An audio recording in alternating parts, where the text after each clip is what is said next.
언론의 자유 그리고 권력 등에 대한 감시 비판 기능을 심각하게 위축시킬 것이라는 지적을 받고 있는 언론중재법 개정안이 오늘 새벽 국회 법사위원회에서도 통과됐습니다. 더불어민주당이 야당과 언론, 시민단체 등의 거센 반발에도 불구하고 언론사에 징벌적 손해배상을 청구할 수 있도록 하는 개정안을 다시 한번 단독으로 밀어붙였습니다. 언론의 재갈을 물리고 민주주의를 크게 후퇴시키는 악법이라는 반대의 목소리에 전혀 귀를 기울이지 않았습니다. 문재인 대통령과 청와대가 침묵하고 있는 가운데 민주당은 오늘 국회 본회의에서도 법안을 강행 처리할 계획입니다. 국민의힘은 무제한 토론, 필리버스터를 포함해서 이를 막을 여러 방법들을 지금 검토하고 있습니다. 정의당과 언론단체들은 규탄 집회를 이어가고 있습니다. 이금평 기자입니다. 어제 법사위는 시작부터 팽팽한 긴장감의 연속이었습니다. 국민의힘 연 60여 명이 회의장 앞에서 손팻말을 들고 시위에 나섰습니다. 어수선한 분위기 속 열린 법사위 전체 회의에선 고성이 난무했습니다. 국민의힘 측에서 과거 정윤회 문건 파동 때 민주당이 언론을 지원하겠다며 피해신고센터를 만든 점을 언급하자 박범계 법무부 장관이 목소리를 높이며 맞섰습니다. 아니 장관이 지금 다 집착하는 거야? 묻지도 않은데 어디 건방지게 답변하고 있어 도대체? 무슨 말씀이십니까 지금? 뭐하는 짓이야? 국민의힘은 이번 개정안을 언론 재갈법으로 규정하며 총공세를 펼쳤습니다. 대통령이 언론 자유는 민주주의의 기둥, 누구도 흔들 수 없다 이렇게 이야기하면서 언론 재갈법에 대해서는 단 한마디도 하지 않는 것, 이게 전형적인 유체 이탈이에요. 문재인 대통령의 퇴임후를 대비한 것 아니냐는 비판까지 나왔습니다. 그래서 제가 이 과정을 보면 결국은 이제 얼마 안 남은 임기 마치고 난 이후에 그 퇴임 후에 안전장치를 마련하는 거 아니냐. 언쟁이 계속되면서 자정이 넘어가자 법사위원장 직무대리인 민주당 박주민 의원은 차수를 변경해 회의를 진행했습니다.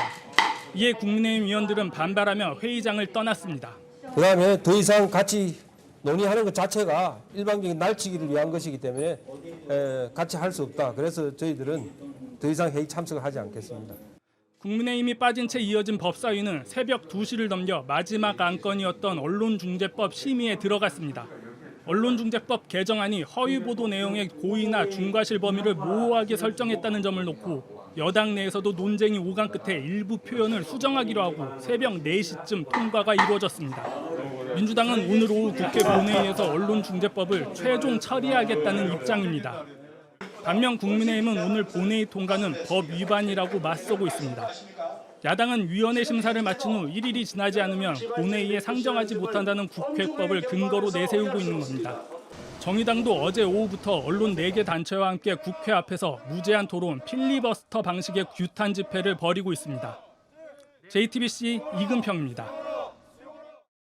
아프가니스탄에서 그동안 우리 정부의 활동을 지원해온 현지인 직원과 가족들을 국내로 데려오는 작업이 추진되고 있습니다. 외교부는 우리 군 수송기 석 대를 아프가니스탄과 인근 나라에 이미 파견했고 탈레반의 보복 위험에 처한 현지인들의 탈출을 돕고 있습니다. 국내 이송작전의 대상자는 현지 우리 대사관과 한국병원, 직업훈련원 등에서 일한 직원과 가족 400여 명입니다. 박지윤 기자가 보도합니다. 외교부는 어제 오후 아프가니스탄에서 우리 정부 활동을 지원한 현지인과 가족을 한국으로 데려오기 위해서 군수송기 석 대를 아프간과 인근 국가에 보냈다고 밝혔습니다. 대상자들은 대사관과 병원, 직업훈련원 등에서 짧게는 1년, 길게는 7년 정도 근무했으며 400여 명인 걸로 알려졌습니다.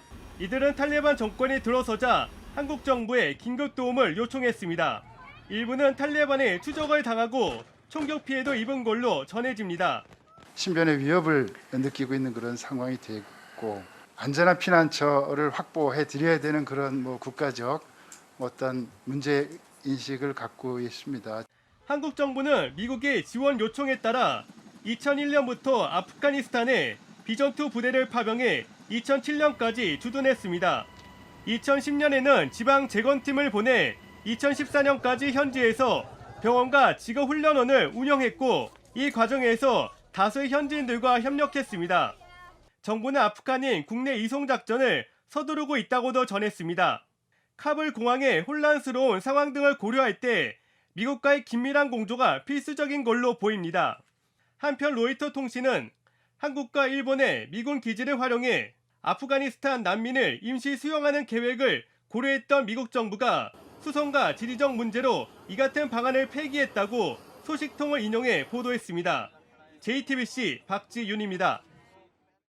미국 바이든 행정부가 아직까지 아프가니스탄에서 빠져나오지 못한 미국 시민과 아프간 조력자 등을 안전하게 대피시키고 미군을 완전히 철수하겠다고 밝힌 시한은 오는 31일입니다. 이제 일주일밖에 남지 않았기 때문에 아프가니스탄 현지의 긴장감은 갈수록 높아지고 있습니다. 일단 바이든 대통령은 예정대로 철수를 마치겠다는 입장이고 탈레반은 시한을 지키지 않으면 그에 따른 결과가 뒤따를 것이라며 경고하고 있습니다. 워싱턴에서 김필규 특파원이 보도합니다. 탈레반 대변인이 기자회견을 열고 미국은 이달 말로 정한 기한까지 철수를 마치지 않으면 결과가 따를 거라고 경고했습니다. 또 이제부터 아프간인들의 공항 진입을 막겠다고 했습니다. 미국이 아프간 의사나 기술자, 교수 등 전문 인력을 빼가는 것을 두고 볼 수 없다는 겁니다. 전날 윌리엄 번스 CIA 국장이 탈레반 측을 만났지만 철수 시한을 연장하는 합의에는 이르지 못했다는 분석이 나옵니다.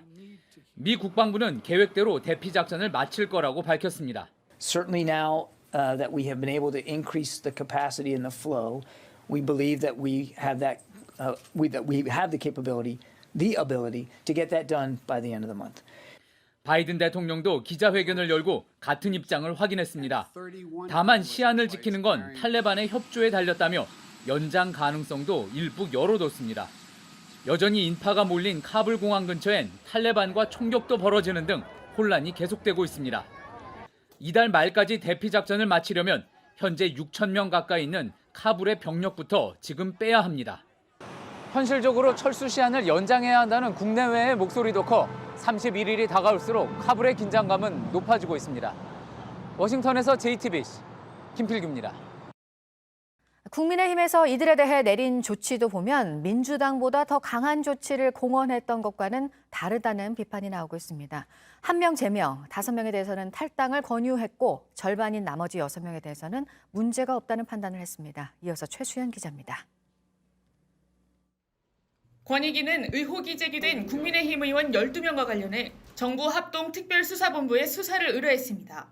그러나 국민의힘 지도부는 12명 의원 중 절반은 소명이 완료됐다고 주장했습니다. 수사 의뢰된 사안에 대해 의원들의 해명을 들어 자체적으로 문제가 없다는 판단을 내렸다는 겁니다. 본인 소유도 아니고 본인이 행위에 개입한 바가 전혀 없는 것으로 판단되었습니다.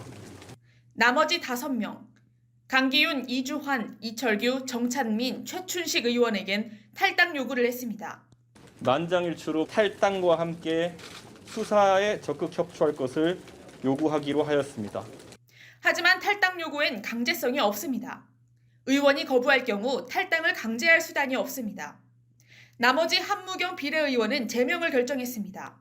비례의원일 경우 자진 탈당하면 의원직을 잃지만 제명시킬 경우 무소속으로 의원직을 유지할 수 있습니다. 앞서 이준석 대표는 민주당보다 강도 높은 징계를 예고했지만 그것을 포함해서 저희가 대책을 마련해서 저희가 민주당보다 더 강하게 대처하겠습니다. 결국 솜방망이 징계에 그쳤다는 비판이 나옵니다. 이에 대해 국민의힘 측은 지도부가 해당 의원들에게 각각 탈당을 설득할 방침이고 권익위의 원본 자료를 그대로 공개한 만큼 강도 높은 대처를 했다는 입장입니다. 이준석 대표는 징계 절차와 관련해 당내 윤리위를 조속히 구성하겠다고도 밝혔습니다. 윤리위에서 탈당 권유를 결정할 경우 10일 이내에 탈당하지 않으면 자동으로 제명됩니다. 그러나 이 대표는 윤리위 구성 시점과 추가 징계 논의에 대해선 즉답을 피했습니다. 해당 의원들은 권익위 조사 자체가 부실하다며 끼워 맞추기 결과라고 반발했습니다. JTBC 최수연입니다. 조국 전 장관 딸 조민 씨의 의학전문대학원 입학을 취소하기로 부산대학교가 결정을 했고 이제 이 결정이 청문 절차를 거쳐서 확정이 됩니다. 그렇게 되면 의사 면허도 취소가 될 것으로 보이는데요. 조 씨가 졸업한 고려대학교도 입학 취소와 관련한 논의에 들어갔습니다. 유한울 기자가 보도합니다. 부산대는 조민 씨가 입학한 2015학년도 의학전문대학원 신입생 모집 요강을 취소 근거로 들었습니다. 당시 신입생 모집 요강 중 지원자 유의 사항에는 제출 서류의 기재 사항이 사실과 다른 경우 불합격 처리를 하게 되어 있습니다. 서울고법은 앞서 조 씨가 학교에 냈던 동양대 총장 표창장, 인턴과 보조연구원 경력을 모두 사실이 아니라고 판단했습니다. 실무조사를 맡았던 부산대 입학전형 공정관리위원회는 이 판결 내용을 그대로 가져왔습니다. 다만 이 스펙들은 합격의 주요 요인이 아니라고 판단했습니다. 입학 취소에 대한 결론도 내리지 않았습니다. 부산대는 이 결과를 바탕으로 입학 취소를 결정했습니다. 당시의 고등교육법과 우리 부산대학교의 학칙에 근거해서 작성된 것이기 때문에 여전히 법적 근거를 가진다고 저희들은 판단을 하였고, 이번 결정은 2, 3개월의 청문 절차를 걸쳐 확정됩니다. 이렇게 되면 의사 면허도 취소됩니다. 의료법이 의대나 의전원을 졸업한 사람만 의사 면허를 딸 수 있도록 규정하고 있기 때문입니다. 복지부는 입학 취소가 확정되면 당사자 의견을 듣는 등 절차를 밟게 될 거라고 설명했습니다. 조 씨가 수련 중인 한일병원 측도 의사면허 취소가 확정되는 것을 보고 인턴 과정을 계속하게 할지 정하겠다고 했습니다. 조 씨가 졸업한 고려대학교도 입학 취소 처리 심의위원회를 만들었습니다. 부산대 결정이 발표된 직후입니다. 조 씨가 응시했던 2010학년도 수시 모집 요강에도 서류 위조 또는 변조 사실이 확인되면 불합격 처리한다고 명시돼 있습니다. JTBC 유한울입니다.